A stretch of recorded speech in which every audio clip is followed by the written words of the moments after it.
Olá, sou a professora Marisa e na aula de hoje nós vamos trabalhar o conto contemporâneo.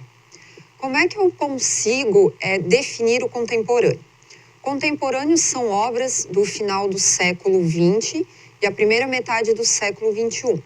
Então elas compreendem várias tendências, várias características das várias escolas literárias anteriores, e a gente também pode ligar o contemporâneo ao modernismo, principalmente quando a gente fala da ruptura dos valores tradicionais. Então, a literatura contemporânea, ela tem como característica temas cotidianos e regionalistas, nós temos o engajamento social, nós temos a literatura marginal, textos mais curtos, e temos também a intertextualidade e a metalinguagem. Visto a definição de contemporâneo, é importante que a gente faça a diferenciação entre conto contemporâneo e o conto clássico. Então, o que seria o conto clássico, o que seria um conto contemporâneo? Qual seria a diferença? Principalmente na linguagem, é claro, né? Mas também na estrutura. Enquanto o conto clássico, ele é um texto um pouco mais extenso, nós temos trabalhado no conto clássico a fantasia, e no final dos contos clássicos, normalmente o problema ele é solucionado. Então nós temos a princesa, que ela fica com o príncipe encantado e eles vivem felizes para sempre. Esse é o conto clássico. No conto contemporâneo, então nós temos textos mais curtos, e nós temos mais o trabalho com a realidade. Os personagens são mais reais e, consequentemente, as ações elas são mais realistas. Os finais dos contos contemporâneos, nem sempre você vai ter o problema solucionado. Você pode ter um final com incerteza, com reviravoltas. Isso faz com que o leitor ele se coloque na história, no conto, no lugar do personagem e imagine possibilidades. Então, quando a gente fala de conto clássico, a gente tem contos dos irmãos Grimm, que são os contos mais famosos que todo mundo conhece. Chapeuzinho Vermelho, Cinderela, A Princesa e o Sapo. Em relação ao conto contemporâneo, eu trouxe para vocês aqui um conto que ele faz a intertextualidade com o conto dos irmãos Grimm, A Princesa e o Sapo. Então, eu trouxe aqui para a gente conseguir perceber essa diferença do clássico e do contemporâneo. Então, A Princesa e a Rã, de Luiz Fernando Veríssimo. Era uma vez, numa terra muito distante, uma princesa linda, independente e cheia de autoestima. Ela se deparou com uma rã enquanto contemplava a natureza e pensava em como o maravilhoso lago do seu castelo era relaxante e ecológico. Então, a rã pulou para o seu colo e disse: "Linda princesa, eu já fui um príncipe muito bonito. Uma bruxa má lançou-me o encanto e transformei-me nesta rã asquerosa. Um beijo teu, no entanto, há de me transformar de novo num belo príncipe e poderemos casar e constituir lar feliz no teu lindo castelo. A tua mãe poderia vir morar conosco e tu poderias preparar o meu jantar, lavar as minhas roupas, criar os nossos filhos e seríamos felizes para sempre." Naquela noite, enquanto saboreava pernas de rã saltê, acompanhadas de um cremoso molho acebolado e de um finíssimo vinho branco, a princesa sorria pensando consigo mesma: "Eu, hein? Nem morta." Então você percebe a diferença entre esse conto contemporâneo, que o que acontece? Nesse caso aqui, a princesa, ela não quer nem saber de príncipe. Ela não quer cuidar de casa, ela não quer cuidar de filho, ela não quer morar num castelo, fazendo todos os afazeres domésticos, ela não quer nada disso. Então a gente já percebe a mudança no tema, na estrutura do conto, mesmo porque o conto dos irmãos Grimm, ele é um pouco mais extenso. Então aqui Luiz Fernando Veríssimo deixou o conto bem mais curto, ok? Visto isso, a gente vai ver as principais características do conto contemporâneo. Então, eu trouxe para vocês aqui uma frase de um contista renomado, né, o Júlio Cortázar, e ele diz o seguinte: Se comparados a uma luta de boxe, o romance vence por pontos, enquanto o conto ele vence por nocaute. Então ali a gente já tem uma ideia da diferença do romance e do conto. Vamos lá. Então o conto ele é uma narrativa curta, densa. Por quê? Porque nós temos somente a presença de um conflito. Então nós temos somente uma história, os personagens estão em função dessa única história, desse único conflito. Por isso que o conto ele é tão curto. O narrador ele pode ser em primeira ou terceira pessoa, lembrando a vocês que o narrador em primeira pessoa é o narrador personagem, ele participa da história. Em terceira pessoa nós temos o narrador observador, que ele não participa da história, ele só vai contando a forma como as coisas acontecem. E esse narrador, ele vai apresentar os personagens, o conflito, em um determinado tempo e um determinado espaço.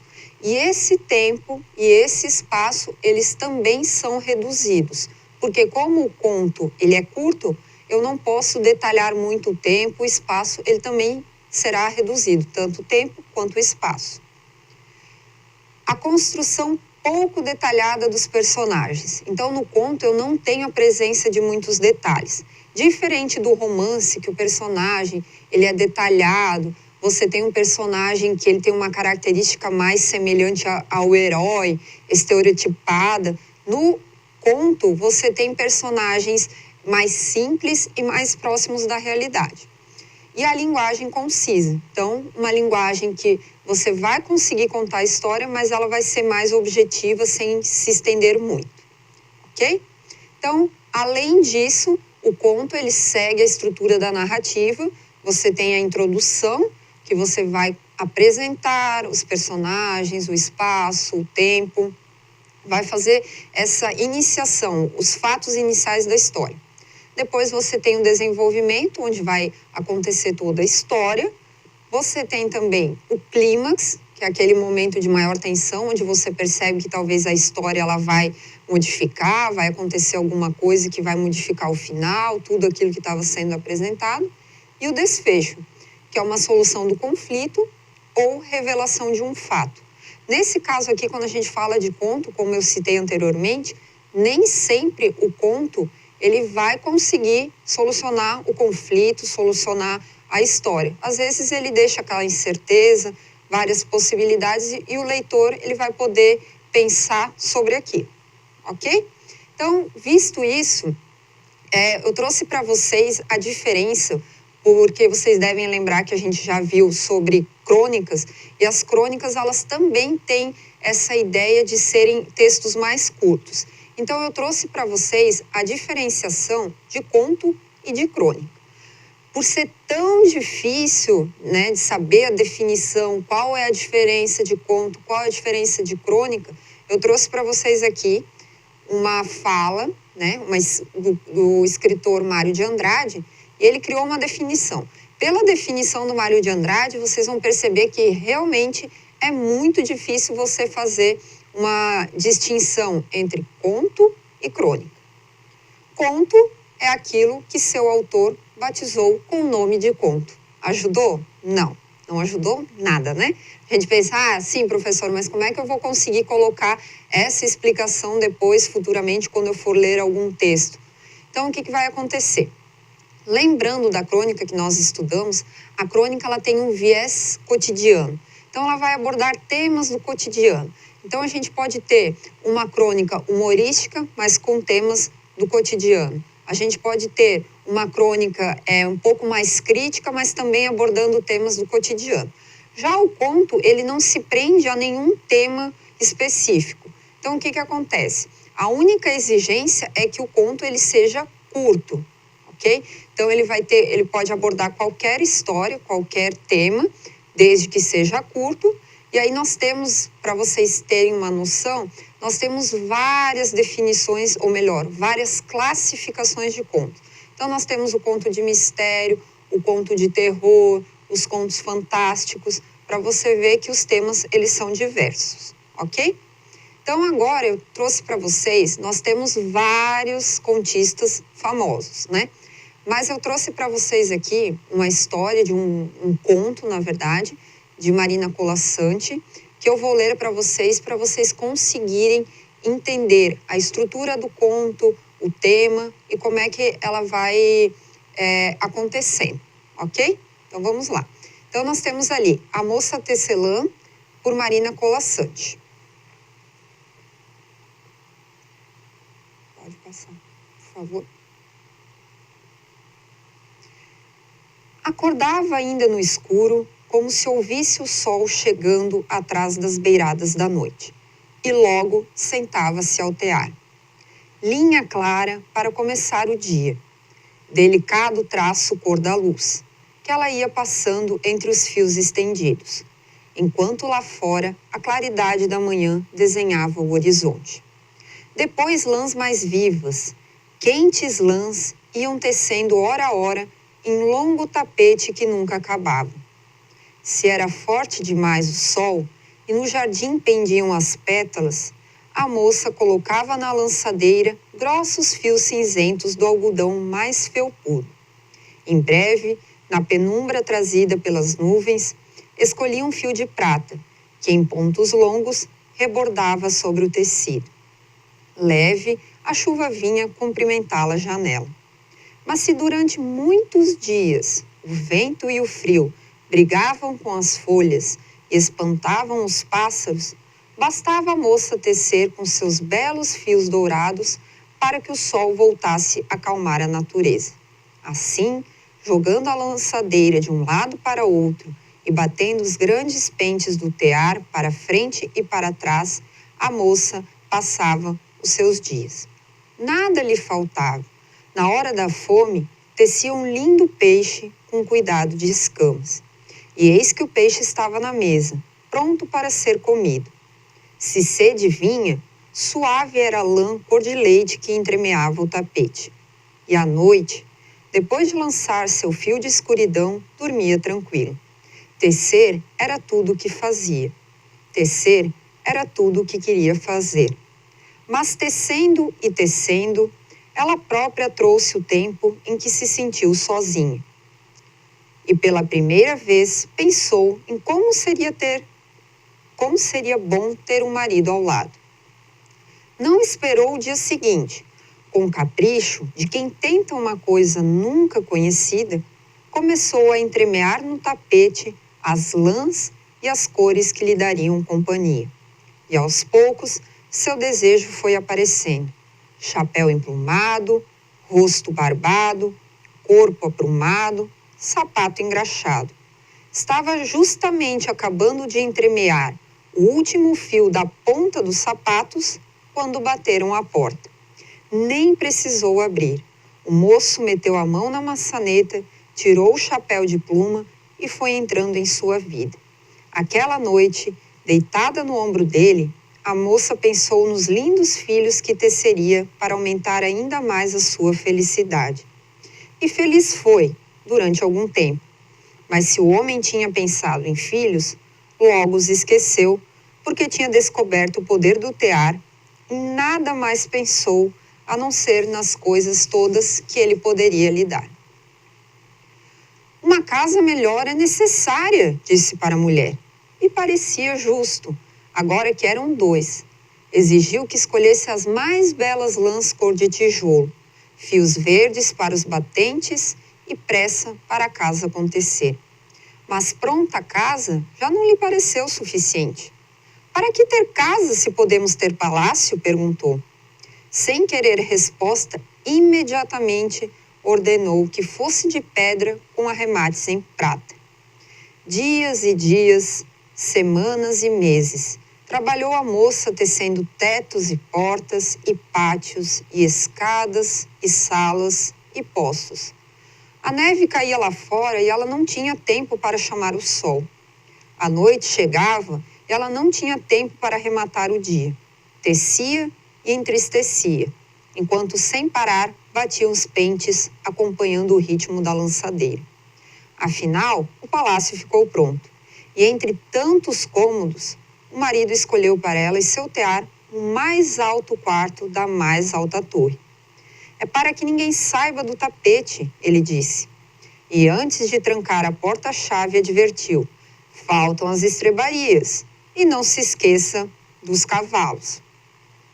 Sem descanso, tecia a mulher e os caprichos do marido, enchendo o palácio de luxos, os cofres de moedas, as salas de criados. Tecer era tudo o que fazia. Tecer era tudo o que queria fazer. E tecendo, ela própria trouxe o tempo em que sua tristeza lhe pareceu maior que o palácio com todos os seus tesouros. E pela primeira vez pensou em como seria bom estar sozinha de novo. Só esperou anoitecer, levantou-se enquanto o marido dormia, sonhando com novas exigências. E descalça, para não fazer barulho, subiu a longa escada da torre, sentou-se ao tear. Desta vez não precisou escolher linha nenhuma. Segurou a lançadeira ao contrário e, jogando-a veloz de um lado para o outro, começou a desfazer seu tecido. Desteceu os cavalos, as carruagens, as estrebarias, os jardins. Depois, desteceu os criados e o palácio e todas as maravilhas que continha. E novamente se viu na sua casa pequena e sorriu para o jardim além da janela. A noite acabava quando o marido, estranhando a cama dura, acordou e, espantado, olhou em sua volta. Não teve tempo de se levantar. Ela já desfazia o desenho escuro dos sapatos e ele viu seus pés desaparecendo, sumindo as pernas. Rápido, um nada subiu-lhe pelo corpo. Tomou o peito aprumado, o emplumado chapéu.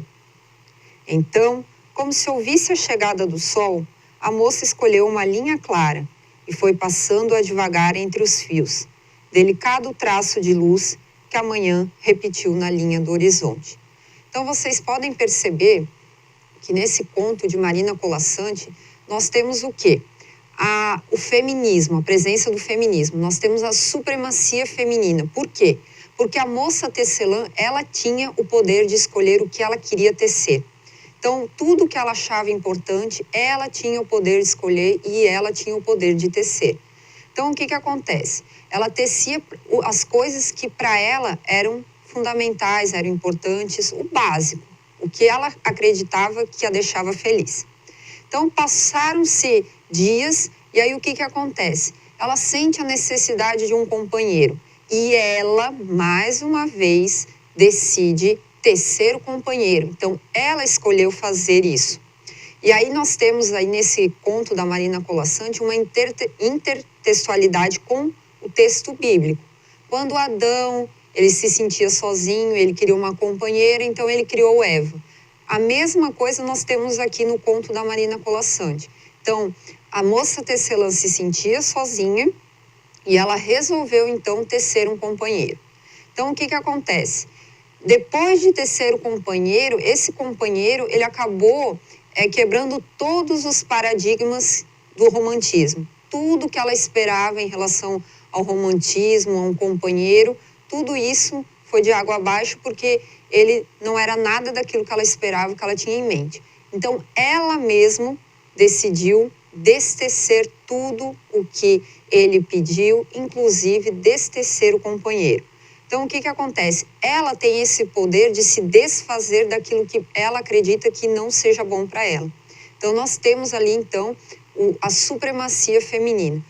Indiretamente, também, nós temos nesse conto a abordagem da realidade feminina. O que acontece? Tantas mulheres que estão em relacionamentos abusivos, que estão com alguém que não as faz feliz, mas mesmo assim elas continuam. Então, o que acontece? Esse texto, ele mostra que a mulher, ela tem a força e ela tem o poder de decidir o que ela quer e o que ela não quer. Então, você percebe que aí nós já temos uma mudança. O conto clássico, você tinha uma princesa indefesa que aguardava um príncipe encantado para salvá-la e para fazê-la feliz para sempre. Então, o conto contemporâneo, ele já muda totalmente a perspectiva. Por quê? Porque aqui a moça, ela não é indefesa, ela escolhe o que ela quer fazer e o que ela quer deixar de fazer, e também ela mostra que ali ela tem o poder de afastar tudo que não é bom para ela. Então, ali você já tem a mudança de pensamento do conto clássico para o conto contemporâneo. Espero que vocês tenham entendido, que vocês tenham gostado da aula e até a próxima.